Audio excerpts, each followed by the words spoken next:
Bienvenidos, esto es el Español Digital, la verdad sin complejos, nuestro programa La Lupa. Y yo soy Paco Vendala. Y tenemos aquí un invitado muy especial que queríamos traer para nuestros seguidores desde hace ya tiempo. Aquilino Fariñas Godoy. Aquilino, ¿cómo estás? Buenas tardes. Hola, buenas tardes, Paco. Muy bien, perfectamente.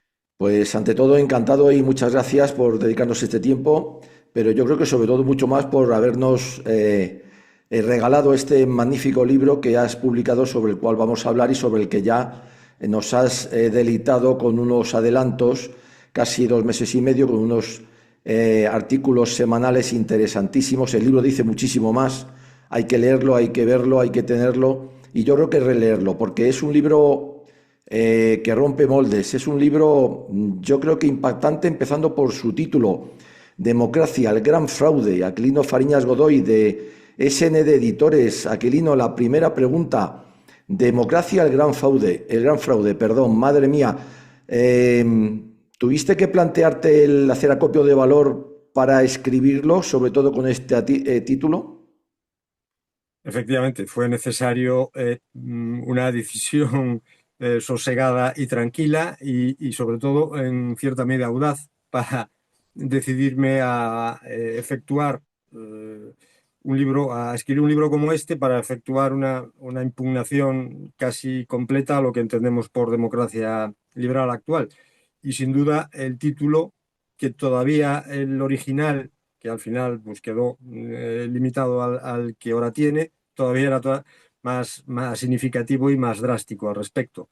Pero efectivamente, sí, hizo falta valor porque eso significa arriesgarse un poco en el tiempo en el que vivimos a una censura larvada con respecto a uno mismo y con respecto a su estabilidad emocional, podría decirse, ¿no? Con Claro. lo cual, realmente no lo asumo como muy bien digo en el libro, como un estoico desafío porque me parece pertinente a estas alturas verbalizar algo que mucha gente piensa, pero es no incapaz, pero le cuesta mucho organizar mentalmente el pensamiento para realmente manifestarlo. ¿Eres consciente de que con este libro, ahora entraremos en él, en su contenido, está siendo especialmente políticamente incorrecto y por lo tanto vas a sufrir las iras de una gran mayoría, no sé si de ignorantes?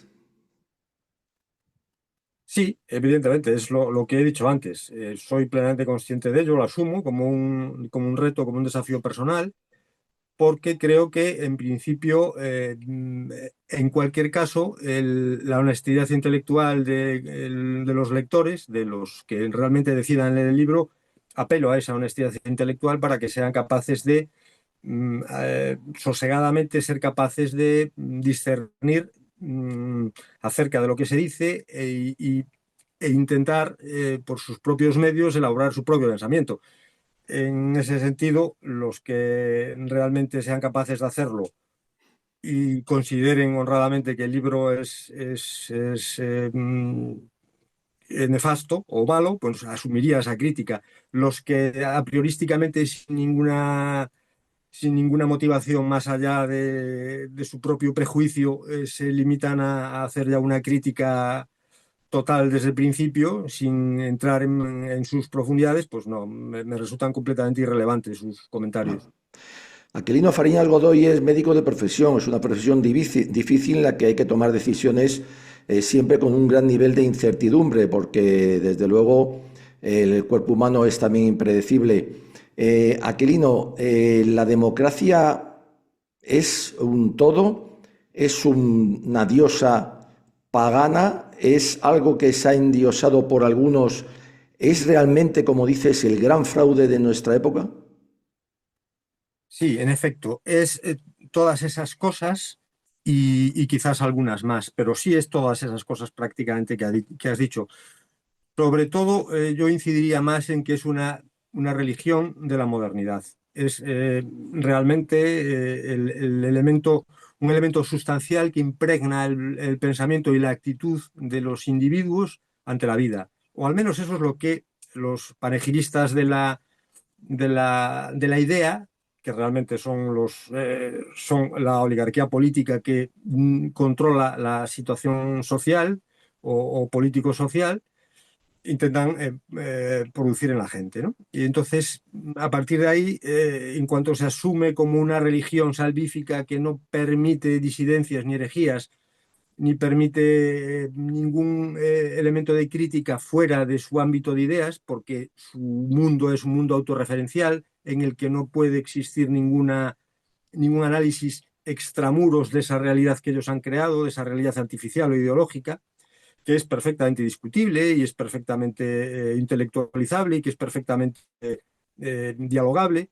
Ellos no aceptan ninguno de estos elementos, ni la discusión, ni la intelectualización, ni el diálogo, porque se asume de forma axiomática que la democracia tiene razón por definición, y a partir de ahí eso se convierte prácticamente en eso, en la religión de la modernidad. Por eso es todo lo que tú decías que era, y sobre todo una religión pagana, una religión laica, una religión que en estos momentos nos está llevando a un callejón sin salida existencial, desde mi punto de vista, claro. Claro. Defínenos democracia, Aquilino. Es difícil definir democracia. Parece sencillo y entiendo que muchas personas escépticas a esta emisión puedan sonreír displicentemente ante mi comentario, pero es que es así.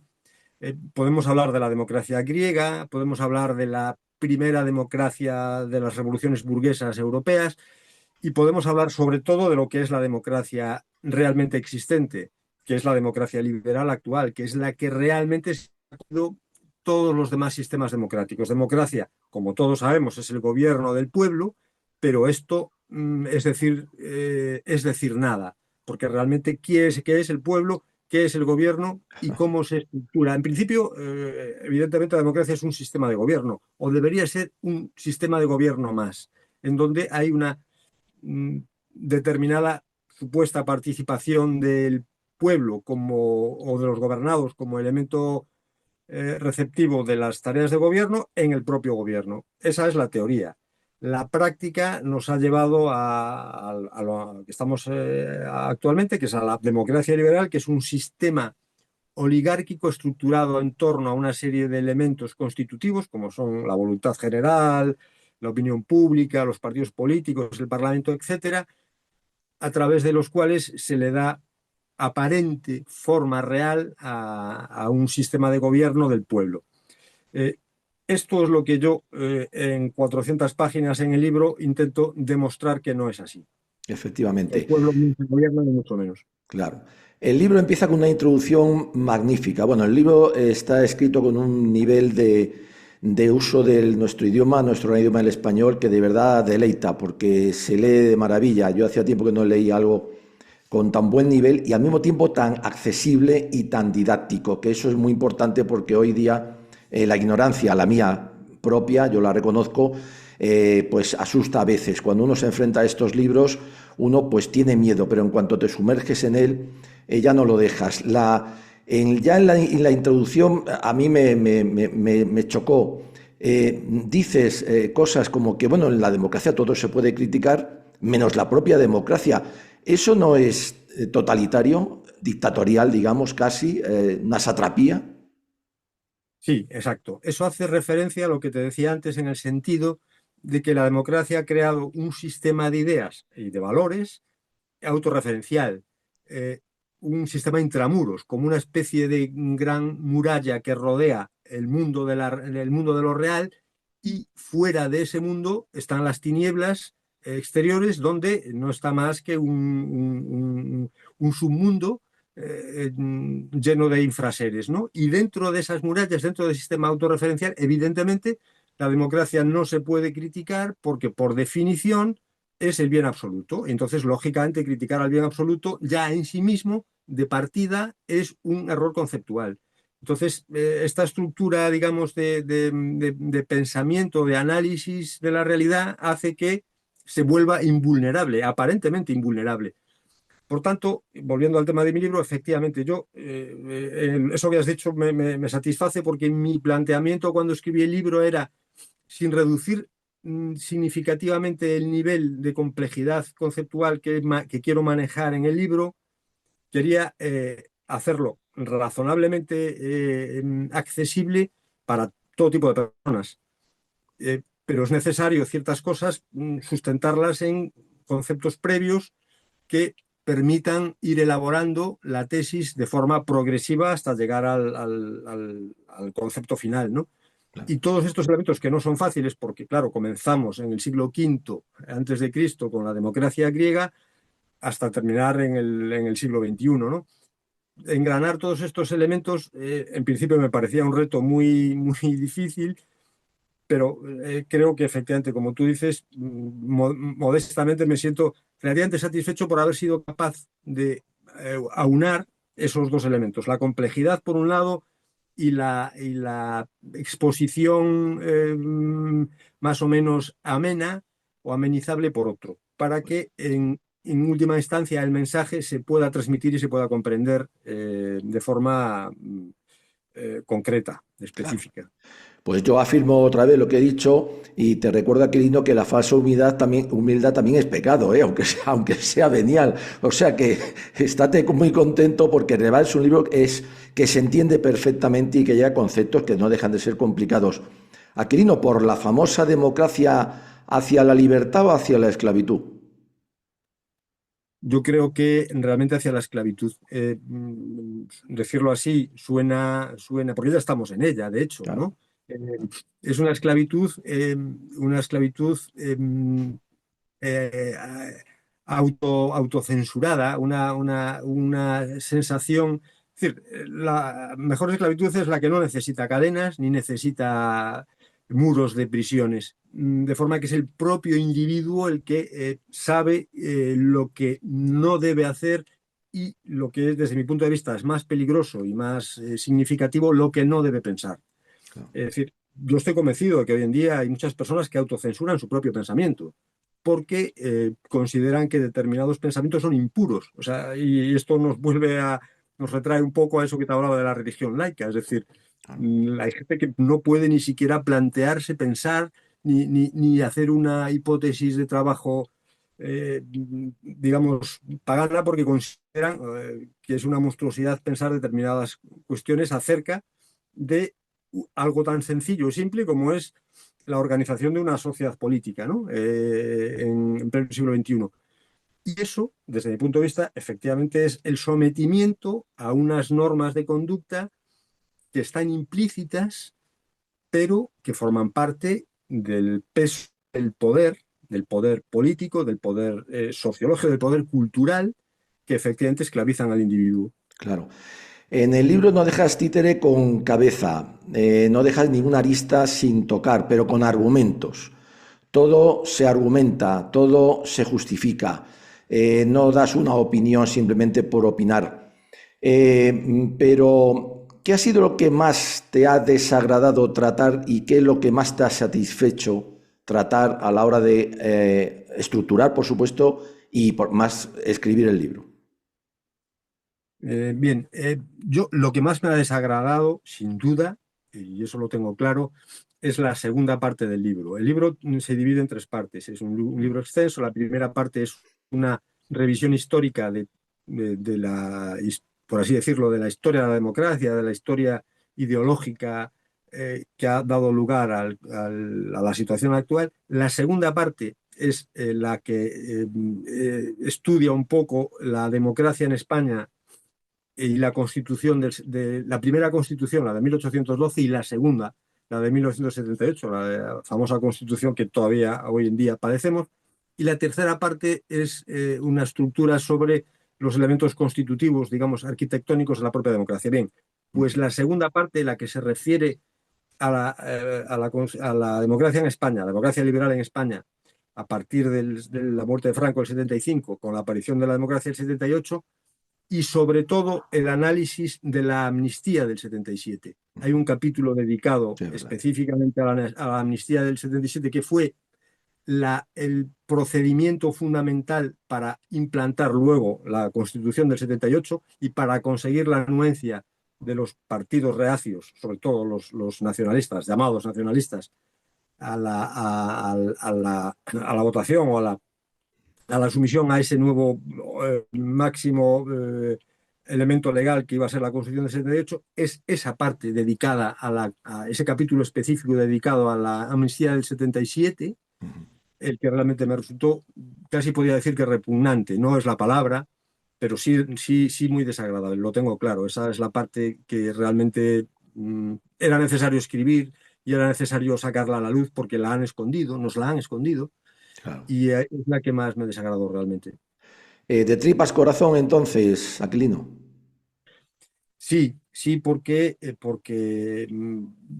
puedo hacer una pequeña breve historia para muchos Sí, de los sí. oyentes que quizás no sean conscientes de lo que pasó en el 77 con la amnistía famosa, porque hoy en día lo oímos y es casi una norma común en las conversaciones, tanto políticas Sí,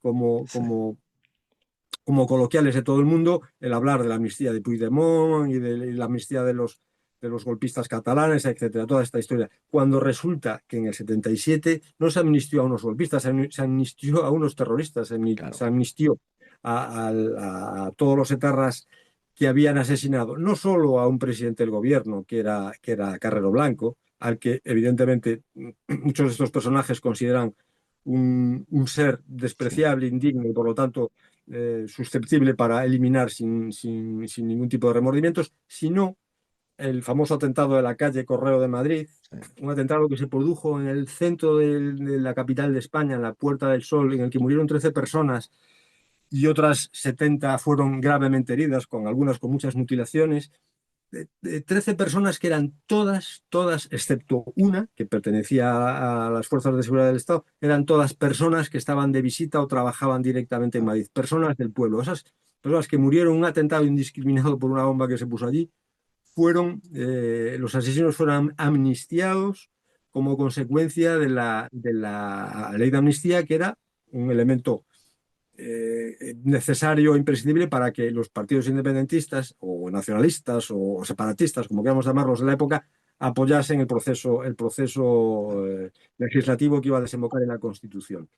Y no solo eso, sino que lo más todavía indignante de la situación es que, aparte de amnistiar a los asesinos de ese atentado y por supuesto a todos los demás que habían ocurrido en el periodo inmediatamente anterior, desde la vuelta de Franco, eh, lo curioso del tema es que la amnistía del 77 alcanzaba hasta el 31 de diciembre sí, del 77. sí. Mm, ¿Y esto por qué era así? Porque se puso ese límite temporal del 31 de diciembre del 77, cuando las elecciones eh, las iban a ser el 15 de junio del 78. Es decir, ¿por qué se puso ese periodo temporal? Porque en febrero habían ocurrido, como muchos recordarán, el atentado de la calle Atocha, Ujú, donde un grupo de extrema derecha había matado a los abogados laboralistas, ujú. a 5 abogados laboralistas. Entonces, claro, si se alargaba el periodo de efecto de la amnistía al año siguiente, los incluiría a ellos también Claro, como supuestamente pues, miembros de la violencia política de la época. Entonces, se limitó el periodo de la amnistía hasta el 31 de diciembre. ¿Qué ocurrió? En mayo, ETA secuestró a un empresario vasco que había sido exalcalde de Bilbao, ujú, eh, Javier, no recuerdo ahora el apellido. Bien, lo secuestraron, lo tuvieron casi un mes en un zulo escondido, preso, y unos días después de las elecciones, el 22 de junio, pues apareció con un tiro en la cabeza y atado con unas cuerdas en un monte en el País Vasco. Además, fue un crimen especialmente repugnante porque de la autopsia se demostró que no había sido alimentado porque estaba colapsado claro, completamente ya el intestino y el estómago, claro. estaba completamente desnutrido, etcétera. Fue, ya digo, un crimen especialmente repugnante. Pero ¿qué ocurrió? Este crimen, que se había producido fuera del periodo temporal de la amnistía del 77, Claro, tampoco estaba incluido, porque claro, se claro. había limitado, como digo, al 31 de diciembre del año anterior, y este suceso ocurrió en mayo del año siguiente. Entonces, ni cortos ni perezosos, y ahí es donde viene todo lo repugnante. Cualquier persona con todos los de frente es capaz de intuir que lo que estoy diciendo es per se realmente repugnante. Se decidió entonces prolongar el periodo de la amnistía Ja, hasta hasta ese periodo, hasta la fecha del 15 de diciembre, fecha de las elecciones, para incluir este crimen. ¿Qué ocurre? Había un problema. Si ampliábamos hasta esa fecha, entonces los asesinatos de Atocha, que eran en febrero, varios meses Claro, también estaban incluidos en la amnistía y había que amnistiarlos. Eso no podía ser. Entonces se organizó un aquelarre político para, mediante subterfugios leguleyos, decir que la amnistía solo se podría aplicar a personas que luchasen por la democracia o por la autonomía de los territorios de España, con lo cual eso no incluía al atentado de Atocha y claro, sí incluía al atentado claro. Qué del barbaridad. empresario que había en el después. Es decir, esto que viene, lógicamente, mucho más Sí, ampliado y sí, más desarrollado en el libro, es a lo que yo me refiero, de lo que me resulta sí. sumamente repugnante, y esa es la amnistía que dio origen y que permitió que realmente se instaurase la santificada Constitución del 78 que ahora padecemos y que ahora tanto se glorifican allá por el mes de diciembre. Claro, Por eso digo que, respondiendo a tu pregunta, yo creo que era necesario hacer esta claro. alusión y me parece imprescindible para que se conozca o se comprenda lo que ocurrió en aquella época. Pues ha venido de perillas, pero yo también quiero decir a nuestros seguidores que hay muchísimos pasajes más del libro que realmente impactan. Impactan porque uno no conoce, no conocemos prácticamente ni siquiera la historia más actual de nuestra nación y de nuestra patria. Aquilino, 50 años de democracia. ¿España ha llegado al fondo y se dedica a escarbar o todavía nos queda mucho fondo y mucho que escarbar? ¿Podremos salir de este pozo alguna vez? Mi libro termina con un epílogo que se titula Epílogo pesimista. Sí, Realmente no se me ocurría otro título más apropiado. Y pesimista porque efectivamente yo creo que no hemos tocado fondo. No hemos tocado fondo y se ha demostrado, sin ir más lejos, con lo que pasó con la Dana, ¿no? sí, Con la gota fría de Valencia. O sea, esa es la demostración práctica, ya no ni ideológica, ni conceptual, ni intelectual, la demostración práctica sobre el terreno, sobre el barro, de la ineficacia del sistema, de la estulticia del sistema, de la miserabilidad del sistema. Es decir, los seres humanos, los valencianos en este caso, que sufrieron el episodio lamentable climático, tomados como moneda de cambio para el cambalache, para los intereses de una oligarquía política, tanto local como nacional, a ver cuál, quién, cómo y de qué forma se puede sacar ventaja. Ese es un ejemplo, pero lo tuvimos claro, o sea, y lo seguimos teniendo. Se ha claro. utilizado eso, se utilizó los atentados del 11M. Cada vez que existe un episodio donde el pueblo español paga el pato, lamentablemente, me temo que realmente no puedo calificarlo más que como un pueblo conformista, que es Sí, capaz de tragar todo sin levantar un dedo y sin protestar, y así nos va, así nos va. Y efectivamente esta es una de esas circunstancias. Y los políticos lo saben. claro. Entonces, la evolución de los acontecimientos nos lleva, desde mi punto de vista, a profundizar todavía más en el pozo de destrucción sistemática de las raíces nacionales, que es la clave para que una sociedad política sana pueda desarrollarse y pueda fortalecerse en el futuro. Al contrario, la debilitamos cada vez más, aflojamos cada vez más los lazos comunitarios de los diversos de las diversas regiones españolas, que son realmente las partes constitutivas de la anatomía nacional, y esa situación, desde el punto de vista legal, se produce sistemáticamente con un elemento fundamental que es la Constitución, que lo promueve, lo facilita y lo permite, y después, pues con un material antropológico, es decir, con un material humano, con un material político que maneja las leyes para autoabastecer su capacidad de control de la sociedad una y otra vez, ¿no? Claro, La solución de la estructura nacional en una superestructura mayor, yo creo que es la fase terminal del problema, es decir, la dilución de España, primero la atomización y después la dilución en una estructura mayor, como es la que están intentando con la Unión Europea. No sé exactamente de qué forma y por qué caminos iremos, pero desde mi punto de vista el proceso no ha terminado. El proceso sigue en marcha y sobre todo por eso digo lo de pesimista, porque no veo alternativas, porque tanto la derecha como la izquierda, sí, como el Partido Grande como la oposición, mantienen la misma estructura mental y el camino al que vamos, pues es lógicamente el de la convulsión, no sé de qué forma, pero lógicamente tendrá que producirse. Yo creo, no obstante, como digo también en algunos de mis artículos, que el pesimista es un optimista bien informado. Yo Sí, creo que, yo creo que en realidad hay resortes y hay todavía elementos objetivos que nos pueden hacer pensar que más tarde o más temprano el virus será frenado por el mecanismo inmunitario de defensa. Y, por claro. ejemplo, programas como este, libros modestamente como el mío y como lógicamente muchos otros hay que viven al respecto, y en el caso del español digital, pues la enorme cantidad de personas que son conscientes de la situación y de una forma u otra intentan modificarla, me hacen ser ese pesimista, ese optimista bien Bien informado. informado. Aquilino, hay que, bueno, tú has demostrado valor. En los militares decimos que el valor se supone, pero que después hay que demostrarlo, ¿no? Lo has demostrado con el libro. Es tremendo, interesantísimo, de verdad.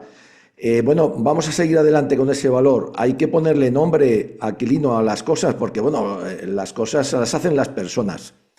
¿Quiénes han sido los mayores culpables? Yo te apunto algunos, ¿los desechas o pones otros? Juan Carlos I, Suárez, Aznar, Rajoy, Zapatero, González, otros que tú quieras, ninguno de estos. Sí, no, todos esos, ninguno de esos sobra en absoluto. Unos en mayor medida, otros en menor medida. Cada uno cumplió su función en las diversas fases, y hay algunos hitos, digamos, que son más trascendentes que otros, efectivamente. Desde mi punto de vista, el rey Juan Carlos fue el elemento fundamental en el periodo inmediatamente posterior a la muerte de Franco. Era necesario su utilización como ariete fundamental porque estaba investido de toda la autoridad que le había transferido Franco, y a su vez estaba mediatizado por, por su necesidad de mantenerse intocable en el poder, y manejado por los servicios secretos americanos, por el Departamento de Estado, del que él era un peón. Luego está, evidentemente, Felipe González, que era el otro elemento clave, manejado por el alfil europeo del Departamento de Estado americano, que era la socialdemocracia alemana, que también, a través de la financiación de Fundación Ebert, del dinero alemán, automáticamente se estructuró la transición para que, bajo el cobijo del rey como elemento decisorio, generase ya un cambio real en el régimen.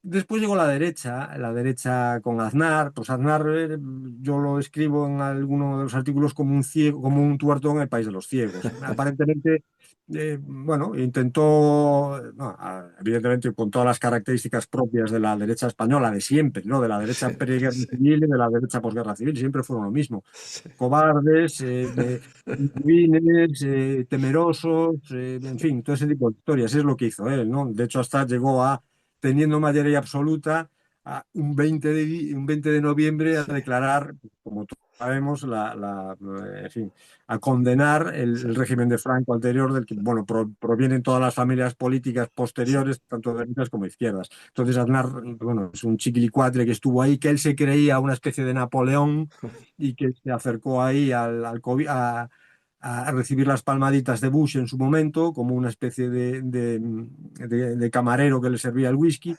pero un poco más. Luego, efectivamente, esa situación hizo un cambio brusco con el 11M, y la llegada de Zapatero, evidentemente, es un elemento también decisivo. A partir de ahí hay un antes y un después. Zapatero y su irrupción inesperada fue el que, bueno, como dice el famoso aforismo, hace más daño un tonto que un malvado. Yo creo que en el caso, las dos cosas se juntan, es tonto y malvado, pero bueno, en su momento el tío manejó lo que estaba enterrado, que en cierta medida o en gran medida era una garantía de, por lo menos, de progreso o de convivencia social, que era el olvido, entre comillas, de las circunstancias que nos llevaron a la guerra civil. La propia guerra civil, Zapatero la revivió, la avivó, desenterró la hacha de guerra y sacó los huesos, o empezó a planificar la utilización de ese elemento ideológico e histórico como un arma política de incidencia directa en la vida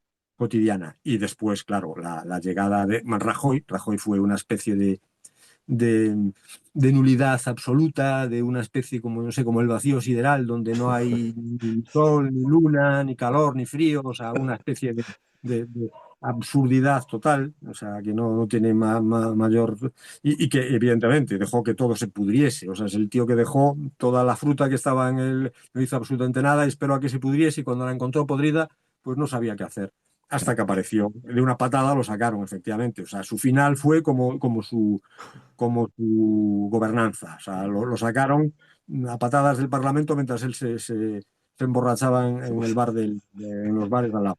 Y la llegada de Pedro Sánchez, pues ya lo tenemos. Es decir, Ya, en este estado de cosas, las ratas proliferan y apareció pues, el que tenemos ahí. Esta es la realidad, ¿no? No hay más. está claro. Bueno, Y yo luego quiero, hay otros que podríamos mencionar, pero evidentemente esos son claro. los, los elementos, los personajes claves en toda esta evolución de acontecimientos desde el 75 hasta el 2025, en estos 50 años. Muy bien. Yo quiero decir a nuestros seguidores que el libro está escrito como habla Aquilino, porque además que se deleita y de verdad no solo entretiene, sino que yo creo que es un libro que no se lee, se bebe a grandes tragos y con rapidez cuando uno tiene mucha sed, ¿no? ¿Y qué le pasa al pueblo español? ¿Aquilino tiene también culpa, no tiene culpa? ¿Qué le pasa? ¿Sufre, tú que eres médico, una tremenda epidemia de idiocia o es algo peor? Vamos a ver, yo ahí es donde veo los resortes vitales, donde está el resorte vital, el nervio fundamental de la nación. Yo creo que se encuentra en el pueblo español. El pueblo español es un pueblo magnífico, envenenado, lo ha demostrado una y otra vez y lo sigue demostrando. Cada vez que surge una necesidad de solidaridad, de olvido completamente de circunstancias exógenas como son las ideologías, el pueblo español es un pueblo generoso, un pueblo alegre, un pueblo vitalista, un pueblo, bueno, con ansias en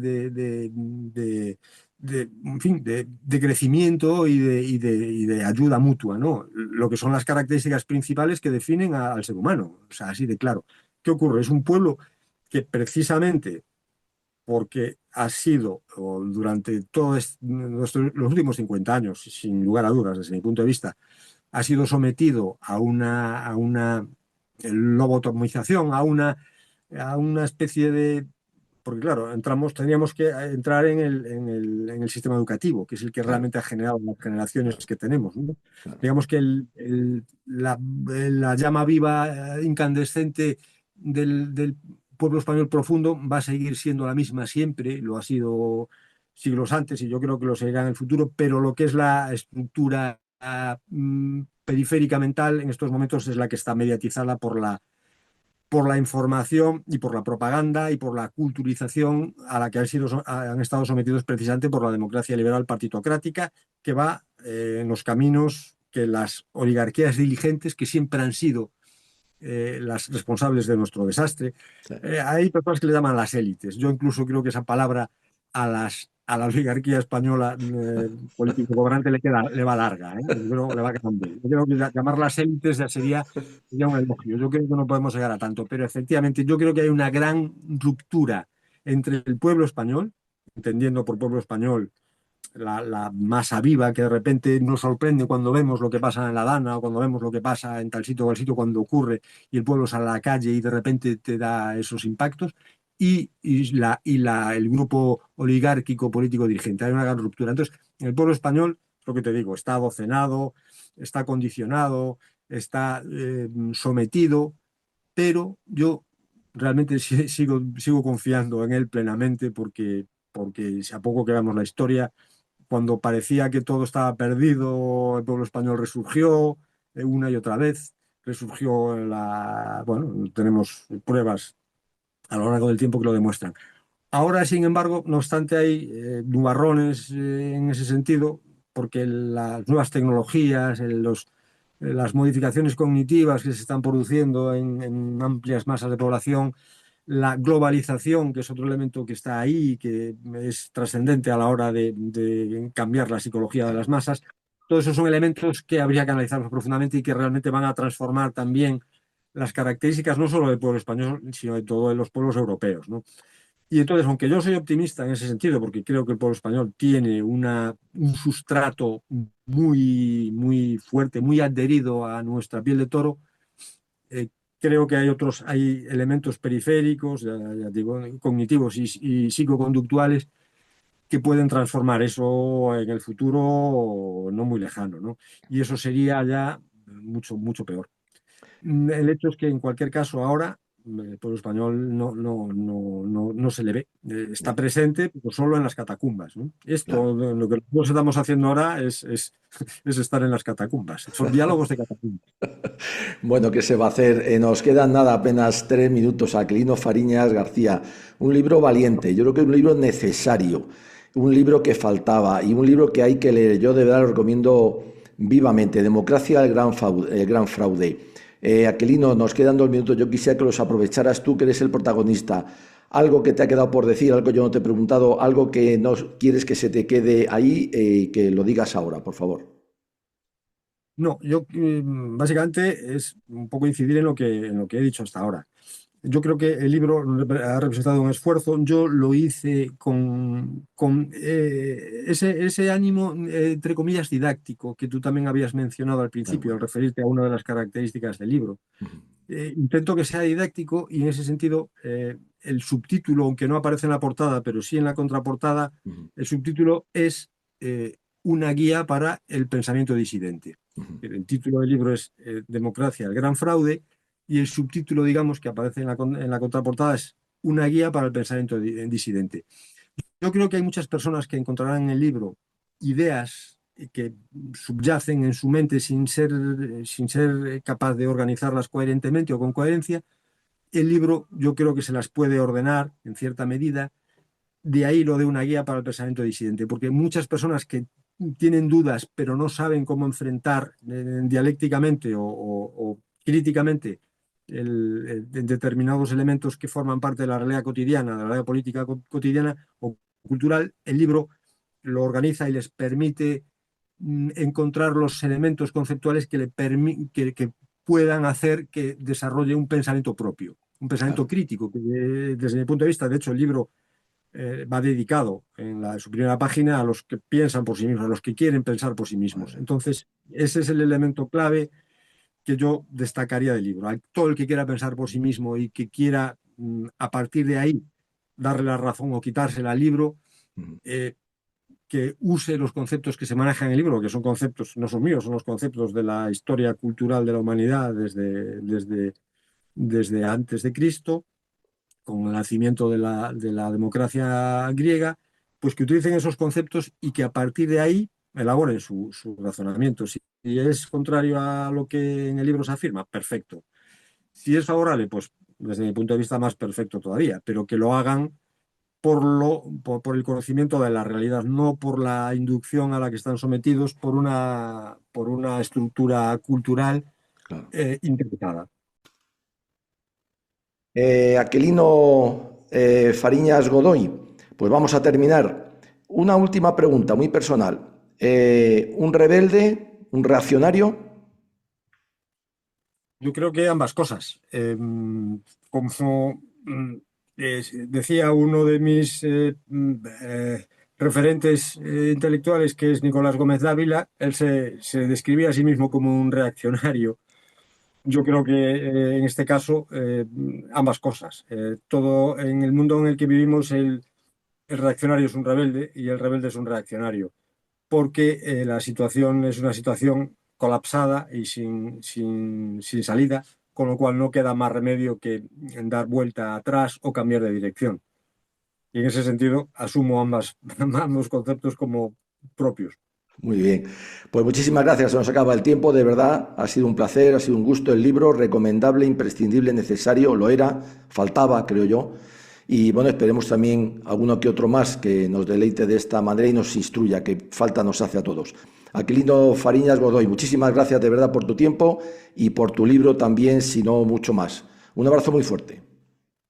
Gracias, Paco, igualmente, y quiero darte las gracias por esta oportunidad en fin, acceder a una mayor audiencia y de promocionar el libro, que yo creo que será interesante para mucha gente. Y gracias a ti personalmente por las palabras y por los elogios Nada. que me has ofrecido. Gracias de nuevo. Son siempre la verdad sin complejos, que es nuestro lema. Eso es lo que hay. Un abrazo muy fuerte. Hasta luego. Igualmente, otro para ti. Adiós.